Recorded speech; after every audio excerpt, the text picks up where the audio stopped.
أشهد أن محمد رسول الله۔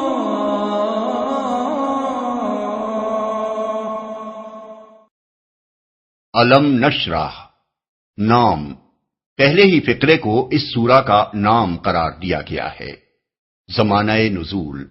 اس کا مضمون سورہ ضحیٰ سے اس قدر ملتا جلتا ہے کہ یہ دونوں سورتیں قریب قریب ایک ہی زمانے اور ایک جیسے حالات میں نازل شدہ معلوم ہوتی ہیں۔ حضرت عبداللہ بن عباس رضی اللہ عنہ فرماتے ہیں کہ یہ مکہ معظمہ میں والضحیٰ کے بعد نازل ہوئی ہے۔ موضوع اور مضمون اس کا مقصد و مدعا بھی رسول اللہ صلی اللہ علیہ وسلم کو تسلی دینا ہے۔ نبوت سے پہلے حضور صلی اللہ علیہ وسلم کو کبھی ان حالات سے سابقہ پیش نہ آیا تھا جن کا سامنا نبوت کے بعد دعوت اسلامی کا آغاز کرتے ہی یکا یک آپ کو کرنا پڑا۔ یہ خود آپ کی زندگی میں ایک انقلاب عظیم تھا جس کا کوئی اندازہ آپ کو قبل نبوت کی زندگی میں نہ تھا۔ اسلام کی تبلیغ آپ نے کیا شروع کی کہ دیکھتے دیکھتے وہی معاشرہ آپ کا دشمن ہو گیا جس میں آپ پہلے بڑی عزت کی نگاہ سے دیکھے جاتے تھے۔ وہی رشتہ دار، دوست، اہل قبیلہ اور اہل محلہ آپ کو گالیاں دینے لگے جو پہلے آپ کو ہاتھوں ہاتھ لیتے تھے۔ مکہ میں کوئی آپ کی بات سننے کا روادار نہ تھا۔ راہ چلتے آپ پر آوازیں کسے جانے لگے۔ قدم قدم پر آپ کے سامنے مشکلات ہی مشکلات تھیں۔ اگرچہ رفتہ رفتہ آپ کو ان حالات بلکہ ان سے بھی بدرجہ زیادہ سخت حالات کا مقابلہ کرنے کی عادت پڑ گئی، لیکن ابتدائی زمانہ آپ کے لیے نہایت دل شکن تھا۔ اسی بنا پر آپ کو تسلی دینے کے لیے پہلے سورہ ضحیٰ نازل کی گئی اور پھر اس سورہ کا نزول ہوا۔ اس میں اللہ تعالیٰ نے سب سے پہلے آپ کو بتایا ہے کہ ہم نے آپ کو 3 بہت بڑی نعمتیں عطا کی ہیں جن کی موجودگی میں کوئی وجہ نہیں کہ آپ دل شکستہ ہوں۔ ایک شرح صدر کی نعمت، دوسری یہ نعمت کہ آپ کے اوپر سے ہم نے وہ بھاری بوجھ اتار دیا جو نبوت سے پہلے آپ کی کمر توڑے ڈال رہا تھا، تیسری رفع ذکر کی نعمت جو آپ سے بڑھ کر تو درکنار آپ کے برابر بھی کبھی کسی بندے کو نہیں دی گئی۔ آگے چل کر ہم نے اپنے حواشی میں وضاحت کر دی ہے کہ ان تینوں نعمتوں سے مراد کیا ہے اور یہ کتنی بڑی نعمتیں ہیں۔ اس کے بعد رب کائنات اپنے بندے اور رسول صلی اللہ علیہ وسلم کو یہ اطمینان دلاتا ہے کہ مشکلات کا یہ دور جس سے آپ کو سابقہ پیش آ رہا ہے کوئی بہت لمبا دور نہیں ہے، بلکہ اس تنگی کے ساتھ ہی ساتھ فراخی کا دور بھی لگا چلا آ رہا ہے۔ یہ وہی بات ہے جو سورہ ضحیٰ میں اس طرح فرمائی گئی تھی کہ آپ کے لیے ہر بات کا دور پہلے دور سے بہتر ہوگا اور عنقریب آپ کا رب آپ کو وہ کچھ دے گا جس سے آپ کا دل خوش ہو جائے گا۔ آخر میں حضور صلی اللہ علیہ وسلم کو ہدایت فرمائی گئی ہے کہ ابتدائی دور کی ان سختیوں کا مقابلہ کرنے کی طاقت آپ کے اندر ایک ہی چیز سے پیدا ہوگی اور وہ یہ ہے کہ جب اپنے مشاغل سے آپ فارغ ہوں تو عبادت کی مشقت اور ریاضت میں لگ جائیں اور ہر چیز سے بے نیاز ہو کر صرف اپنے رب سے لو لگائیں۔ یہ وہی ہدایت ہے جو زیادہ تفصیل کے ساتھ حضور صلی اللہ علیہ وسلم کو سورہ مزمل آیات 1 تا 9 میں دی گئی ہے۔ بسم اللہ الرحمن الرحیم۔ شروع اللہ کے نام سے جو رحمان و رحیم ہے۔ ألم نشرح لك صدرك ووضعنا عنك وزرك الذي أنقض ظهرك ورفعنا لك ذكرك۔ اے نبی، کیا ہم نے تمہارا سینہ تمہارے لیے کھول نہیں دیا اور تم پر سے وہ بھاری بوجھ اتار دیا جو تمہاری کمر توڑے ڈال رہا تھا، اور تمہاری خاطر تمہارے ذکر کا آوازہ بلند کر دیا۔ سینہ تمہارے لیے کھول نہیں دیا۔ اس سوال سے کلام کا آغاز اور پھر بات کا مضمون یہ ظاہر کرتا ہے کہ رسول اللہ صلی اللہ علیہ وسلم اس زمانے میں ان شدید مشکلات پر سخت پریشان تھے جو دعوت اسلامی کا کام شروع کرنے کے بعد ابتدائی دور میں آپ کو پیش آ رہی تھیں۔ ان حالات میں اللہ تعالیٰ نے آپ کو مخاطب کر کے تسلی دیتے ہوئے فرمایا کہ اے نبی، کیا ہم نے یہ اور یہ عنایات تم پر نہیں کی ہیں؟ پھر ان ابتدائی مشکلات پر تم پریشان کیوں ہوتے ہو؟ سینہ کھولنے کا لفظ قرآن مجید میں جن مواقع پر آیا ہے ان پر نگاہ ڈالنے سے معلوم ہوتا ہے کہ اس کے دو معنی ہیں۔ نمبر 1، سورہ انعام آیت 125 میں فرمایا فَمَن يُرِدِ اللَّهُ أَن يَهْدِيَهُ يَشْرَحْ صَدْرَهُ لِلْإِسْلَامِ، یعنی پس جس شخص کو اللہ تعالی ہدایت بخشنے کا ارادہ فرماتا ہے اس کا سینہ اسلام کے لیے کھول دیتا ہے۔ اور سورہ زمر آیت 22 میں فرمایا افمن شرح اللہ صدرہ للاسلام فہو علی نور من ربہ، یعنی تو کیا وہ شخص جس کا سینہ اللہ نے اسلام کے لیے کھول دیا ہو پھر وہ اپنے رب کی طرف سے ایک روشنی پر چل رہا ہو۔ ان دونوں مقامات پر شرح صدر سے مراد ہر قسم کے ذہنی خلجان اور تردد سے پاک ہو کر اس بات پر پوری طرح مطمئن ہو جانا ہے کہ اسلام کا راستہ ہی برحق ہے، اور وہی عقائد، وہی اصول اخلاق و تہذیب و تمدن اور وہی احکام و ہدایات بالکل صحیح ہیں جو اسلام نے انسان کو دیے ہیں۔ نمبر 2، سورہ شعراء آیت 12-13 میں ذکر آیا ہے کہ حضرت موسیٰ کو جب اللہ تعالی نبوت کے منصب عظیم پر معمور کر کے فرعون اور اس کی عظیم سلطنت سے جا ٹکرانے کا حکم دے رہا تھا تو انہوں نے عرض کیا رب انی اخاف ان یکذبون ویضیق صدری، یعنی میرے رب میں ڈرتا ہوں کہ وہ لوگ مجھے جھٹلا دیں گے اور میرا سینہ تنگ ہو رہا ہے۔ اور سورہ طٰہٰ آیات 25 اور 26 میں بیان کیا گیا ہے کہ اسی موقع پر حضرت موسیٰ نے اللہ تعالیٰ سے دعا مانگی کہ رب اشرح لی صدری ویسر لی امری، یعنی میرے رب میرا سینہ میرے لیے کھول دے اور میرا کام میرے لیے آسان کر دے۔ یہاں سینے کی تنگی سے مراد یہ ہے کہ نبوت جیسے کار عظیم کا بار سنبھالنے اور تنہا کفر کی ایک جابر و قاہر طاقت سے ٹکر لینے کی آدمی کو ہمت نہ پڑ رہی ہو، اور شرح صدر سے مراد یہ ہے کہ آدمی کا حوصلہ بلند ہو جائے، کسی بڑی سے بڑی مہم پر جانے اور کسی سخت سے سخت کام کو انجام دینے میں بھی اسے تحمل نہ ہو، اور نبوت کی عظیم ذمہ داریاں سنبھالنے کی اس میں ہمت پیدا ہو جائے۔ غور کیا جائے تو محسوس ہوتا ہے کہ اس آیت میں رسول اللہ صلی اللہ علیہ وسلم کا سینہ کھول دینے سے یہ دونوں معنی مراد ہیں۔ پہلے معنی کے لحاظ سے اس کا مطلب یہ ہے کہ نبوت سے پہلے رسول اللہ صلی اللہ علیہ وسلم مشرکین عرب، نصارہ، یہود، مجوس سب کے مذہب کو غلط سمجھتے تھے اور اس حنیفیت پر بھی مطمئن نہ تھے جو عرب کے بعض قائلین توحید میں پائی جاتی تھی،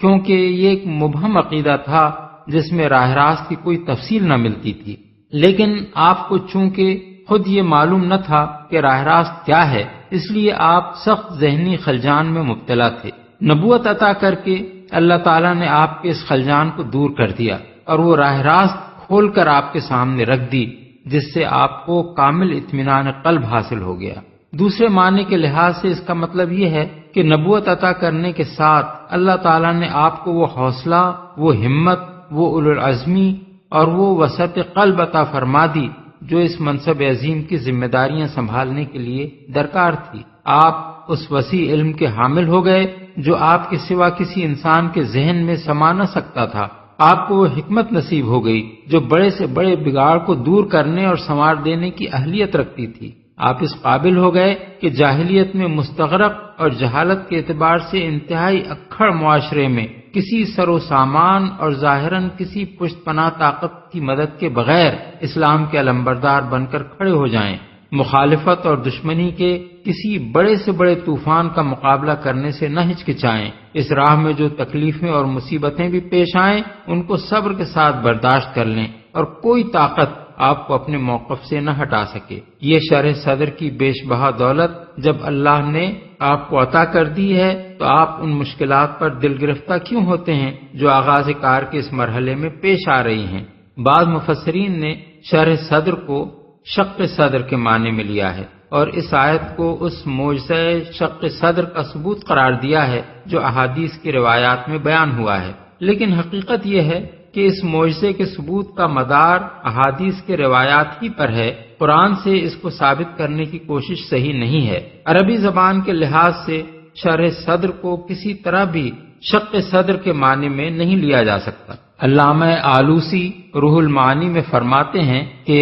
حمل الشرح فی الآیہ علی شق صدر ضعیف عند المحققین، یعنی محققین کے نزدیک اس آیت میں شرح کو شق صدر پر محمول کرنا ایک کمزور بات ہے۔ تمہاری کمر توڑے ڈال رہا تھا۔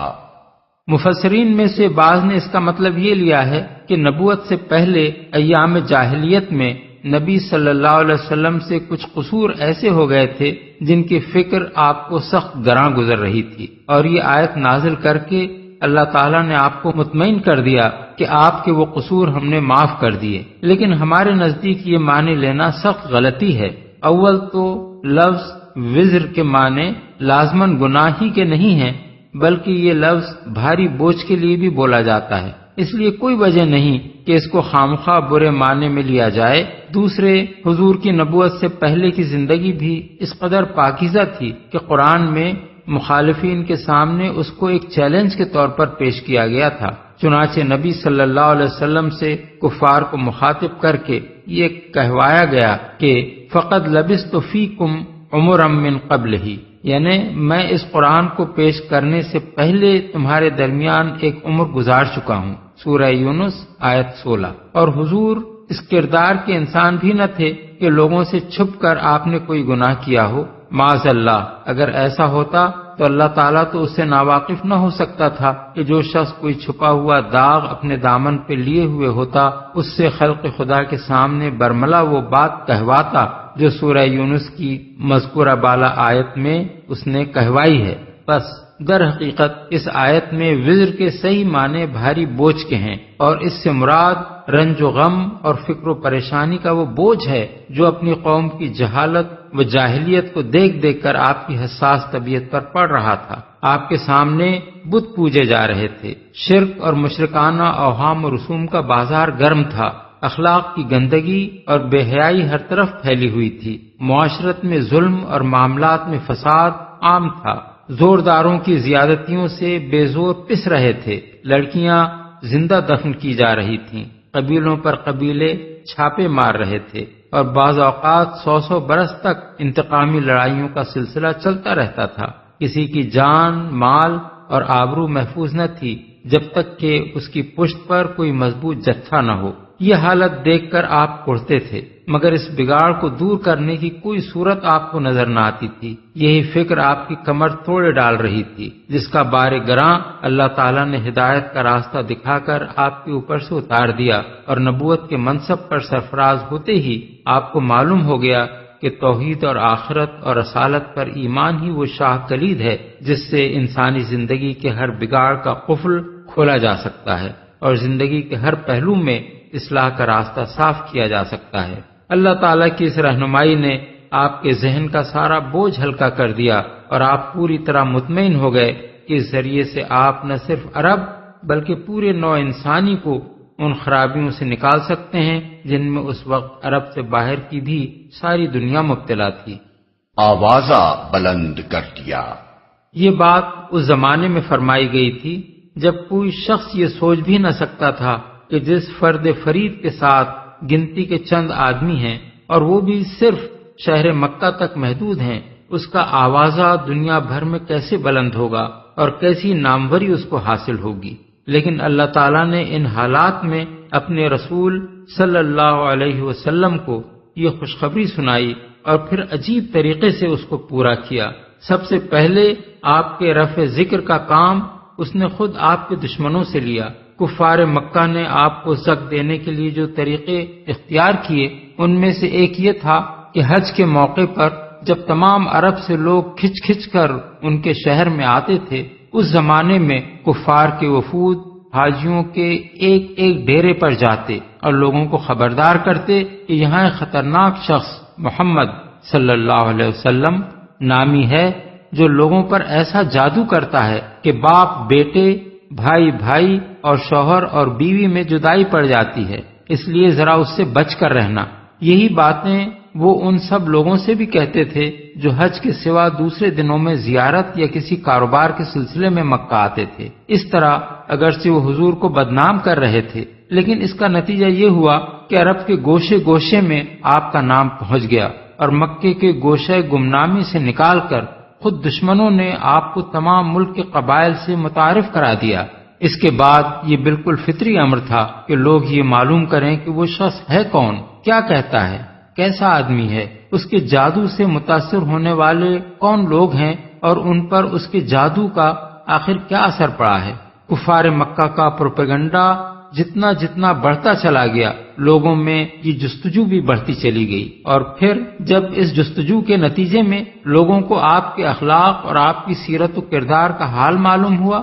جب لوگوں نے قرآن سنا اور انہیں پتہ چلا کہ وہ تعلیمات کیا ہیں جو آپ پیش فرما رہے ہیں، اور جب دیکھنے والوں نے یہ دیکھا کہ جس چیز کو جادو کہا جا رہا ہے اس سے متاثر ہونے والوں کی زندگیاں عرب کے عام لوگوں کی زندگیوں سے کس قدر مختلف ہو گئی ہیں، تو وہی بدنامی نیک نامی سے بدلنی شروع ہو گئی، حتیٰ کہ ہجرت کا زمانہ آنے تک نوبت یہ پہنچ گئی کہ دور و نزدیک کے عرب قبائل میں شاید ہی کوئی قبیلہ ایسا رہ گیا ہو جس میں کسی نہ کسی شخص یا کنبے نے اسلام قبول نہ کر لیا ہو، اور جس میں کچھ نہ کچھ لوگ رسول اللہ صلی اللہ علیہ وسلم سے اور آپ کی دعوت سے ہمدردی و دلچسپی رکھنے والے پیدا نہ ہو گئے ہوں۔ یہ حضور کے رفع ذکر کا پہلا مرحلہ تھا۔ اس کے بعد ہجرت سے دوسرے مرحلے کا آغاز ہوا، جس میں ایک طرف منافقین، یہود اور تمام عرب کے اکابر مشرکین رسول اللہ صلی اللہ علیہ وسلم کو بدنام کرنے میں سرگرم تھے، اور دوسری طرف مدینہ طیبہ کی اسلامی ریاست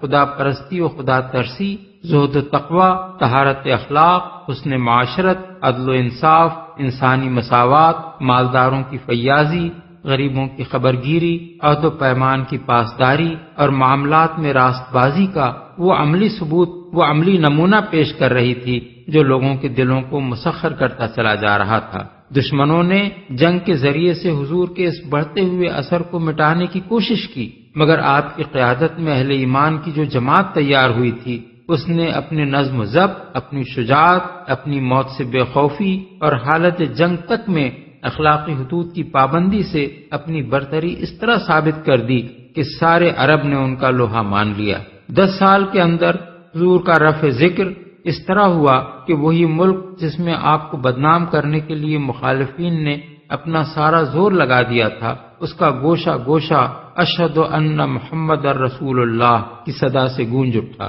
پھر تیسرے مرحلے کا افتتاح خلافت راشدہ کے دور سے ہوا، جب آپ کا نام مبارک تمام روئے زمین میں بلند ہونا شروع ہو گیا۔ یہ سلسلہ آج تک بڑھتا ہی جا رہا ہے اور انشاءاللہ قیامت تک بڑھتا چلا جائے گا۔ دنیا میں کوئی جگہ ایسی نہیں ہے جہاں مسلمانوں کی کوئی بستی موجود ہو اور دن میں 5 مرتبہ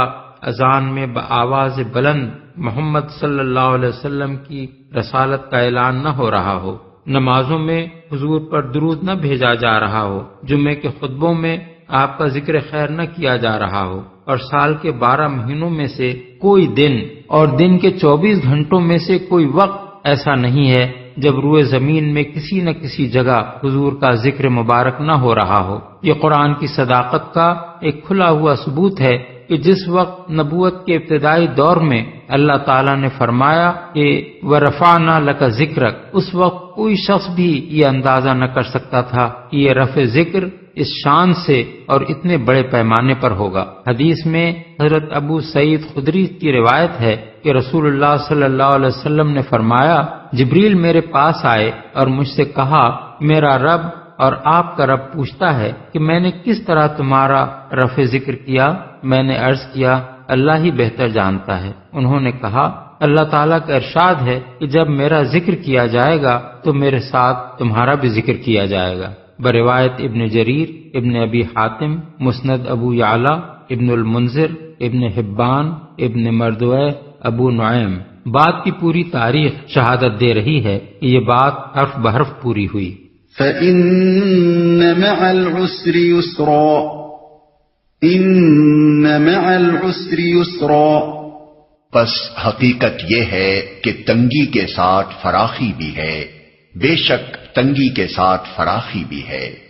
اس بات کو 2 مرتبہ دہرایا گیا ہے تاکہ حضور کو پوری طرح تسلی دے دی جائے کہ جن سخت حالات سے آپ اس وقت گزر رہے ہیں یہ زیادہ دیر رہنے والے نہیں ہیں، بلکہ ان کے بعد قریب ہی میں اچھے حالات آنے والے ہیں۔ بظاہر یہ بات متناقض معلوم ہوتی ہے کہ تنگی کے ساتھ فراخی ہو، کیونکہ یہ دونوں چیزیں بیک وقت جمع نہیں ہوتی، لیکن تنگی کے بعد فراخی کہنے کے بجائے تنگی کے ساتھ فراخی کے الفاظ اس معنی میں استعمال کیے گئے ہیں کہ فراخی کا دور اس قدر قریب ہے کہ گویا وہ اس کے ساتھ ہی چلا آ رہا ہے۔ فَإِذَا فَرَغْتَ فَانصَبْ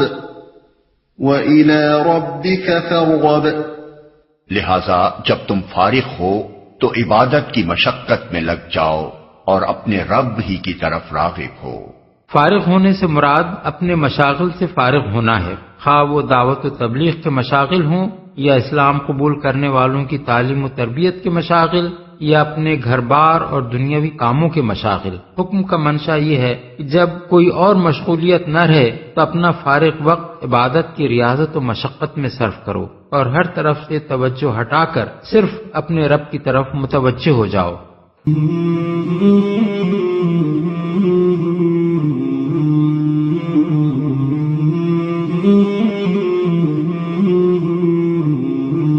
مولاي صل وسلم دائما أبدا على حبيبك خير الخلق كلهم مولاي صل وسلم دائما أبدا على حبيبك خير الخلق كلهم مولاي صل